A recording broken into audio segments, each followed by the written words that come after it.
When God answers your prayer, God is increasing your faith.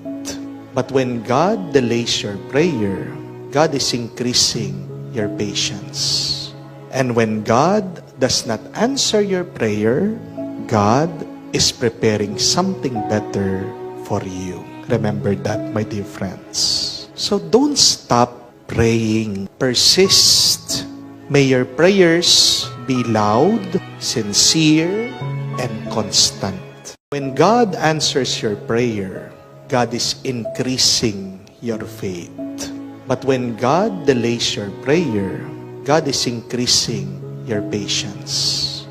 And when God does not answer your prayer, God is preparing something better for you. Remember that, my dear friends. So don't stop praying. Persist.